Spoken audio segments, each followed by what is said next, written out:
माँ भगवती के चरणों में कोटि कोटि नमन है। माँ भगवती का आशीर्वाद लेते हुए माता रानी की कृपा को प्राप्त करते हैं। माँ जैसे जैसे संसार में मनुष्यों की उत्पत्ति हुई, उसी प्रकार से मनुष्य कर्म करना प्रारंभ करता है।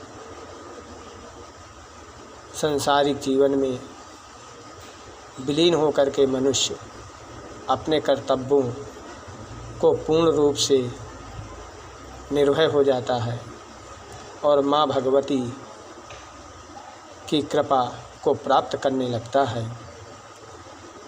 जैसे जैसे मनुष्य कर्म करता है, उसी प्रकार से उसको फल माँ भगवती देती हैं। सांसारिक जीवन में बाधाएं आने के बाद भी मनुष्य अपने कर्तव्यों को कभी नहीं भूले, क्योंकि अगर अपने कर्तव्यों को भूलता है तो भगवान का आशीर्वाद उसको प्राप्त नहीं हो सकता है।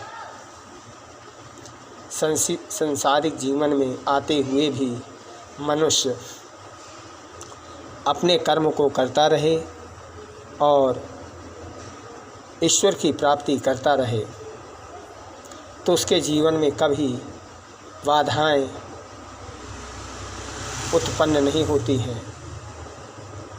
जब जब भी मनुष्य अपने कर्मों से भटकता है, तब उसे ईश्वर जन्म लेकर के दंड देने को तत्पर रहता है।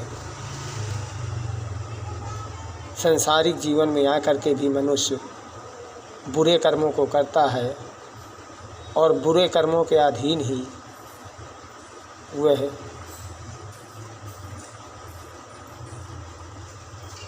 मृत्यु को प्राप्त होता है।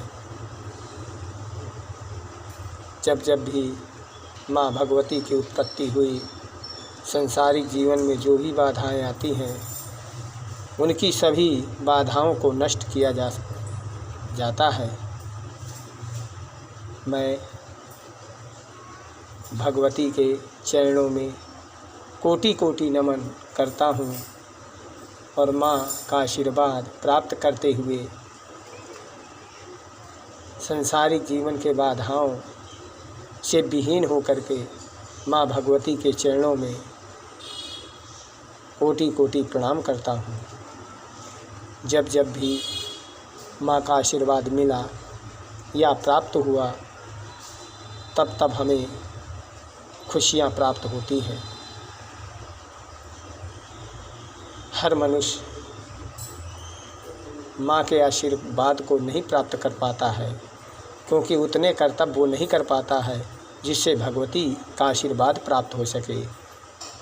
आज दिन शुक्रवार, तिथि प्रदोष, शाम को 7:41 तक रहेगा। इसके बाद 14 प्रवेश करेगी। ज्योतिष गणना के अनुसार से इसी समय के अनुसार माँ भगवती, महादेव शंकर की आराधना प्रदोष काल में करें, ताकि उन्हें पूर्ण रूप से माँ भगवती और महादेव का आशीर्वाद प्राप्त हो सके। अब हम दुर्गा भागवत का पाठ करेंगे।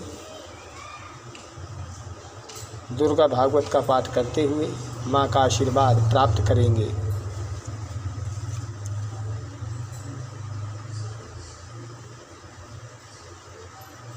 ॐ